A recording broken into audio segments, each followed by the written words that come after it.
All right, back to this problem. I actually want to talk about it. Some of you might notice that this problem, you have the parentheses of negative x squared. Again, some of you might realize and be like, well, whenever anything is squared, that means I'm taking whatever it's squaring. In this case, whatever's in parentheses, I'm taking it times itself. So when you write down a problem like this, negative x squared, or when you're dealing with transformations, negative x squared, what that means is I'm taking negative x times negative x, which means a negative times a negative is a positive, and x times x is x squared. So what happens is that even though it's a reflection across the x-axis, I have the same function. The reason being is because, let's say here's my graph. I'm going to try to make it as accurate as possible. This is my graph for my parent function.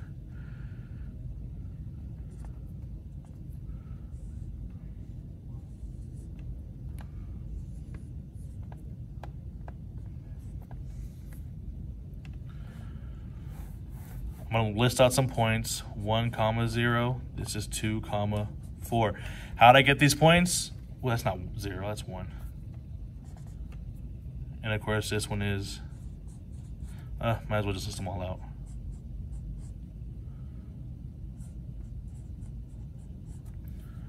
That's negative 2, 4. Sorry about that. The reason I got these values is because, again, to get these values, all I did was plug them into the function. If x is 1, so it's like asking, if f of 1, if x is 1, anywhere in the problem, I'm replacing x with 1. 1 squared is 1, so 1 was my ordered pair. If I did f of 2, anywhere in the problem, I'm replacing x with 2. Again, here's the idea of whenever you're replacing something with anything else, you put it in parentheses. And 2 squared is 4, so the ordered pair was 2, 4. If this was a negative 2, sorry, these markers are too thick. Negative 2 squared is still negative 2 times 2, which is 4, which is why we get this point over here.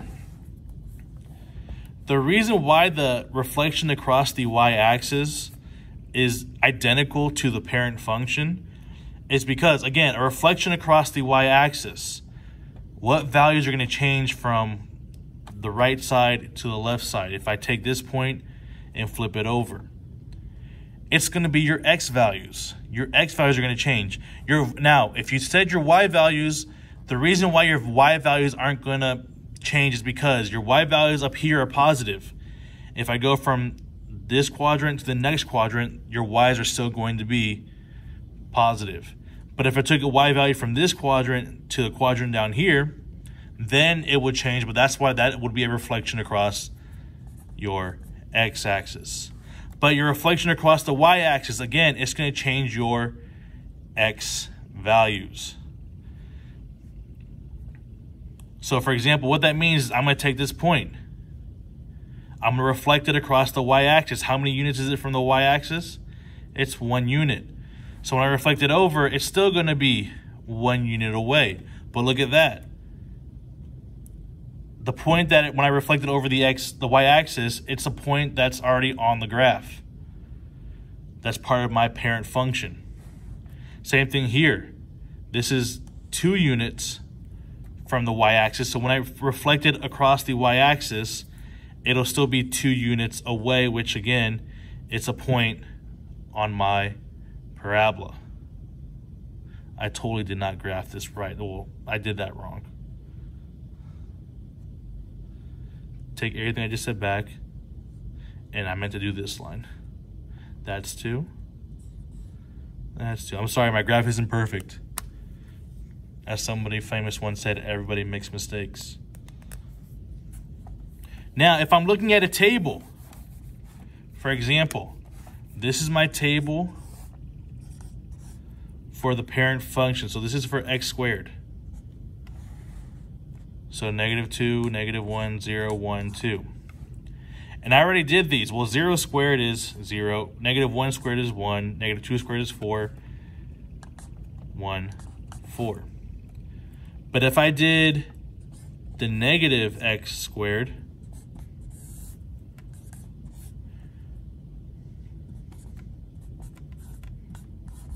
the reason why we call it, the reason why we're saying it affects the x values is because once I plug this -2 in, if I plug this -2 in, what's going to happen to my -2? It's going to become a +2.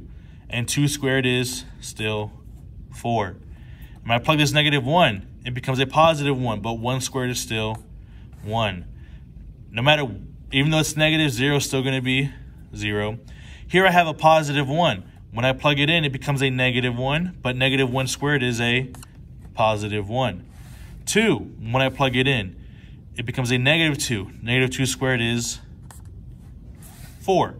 So you see my tables are identical. So you want to be careful when you're doing these horizontal these reflections across the y-axis.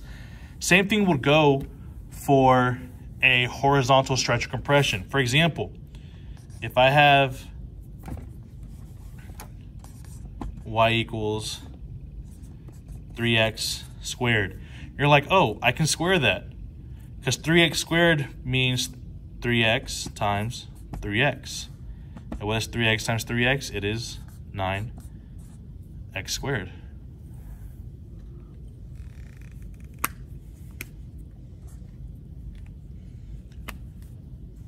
Again, please make sure you watch these videos because I know this can get confusing.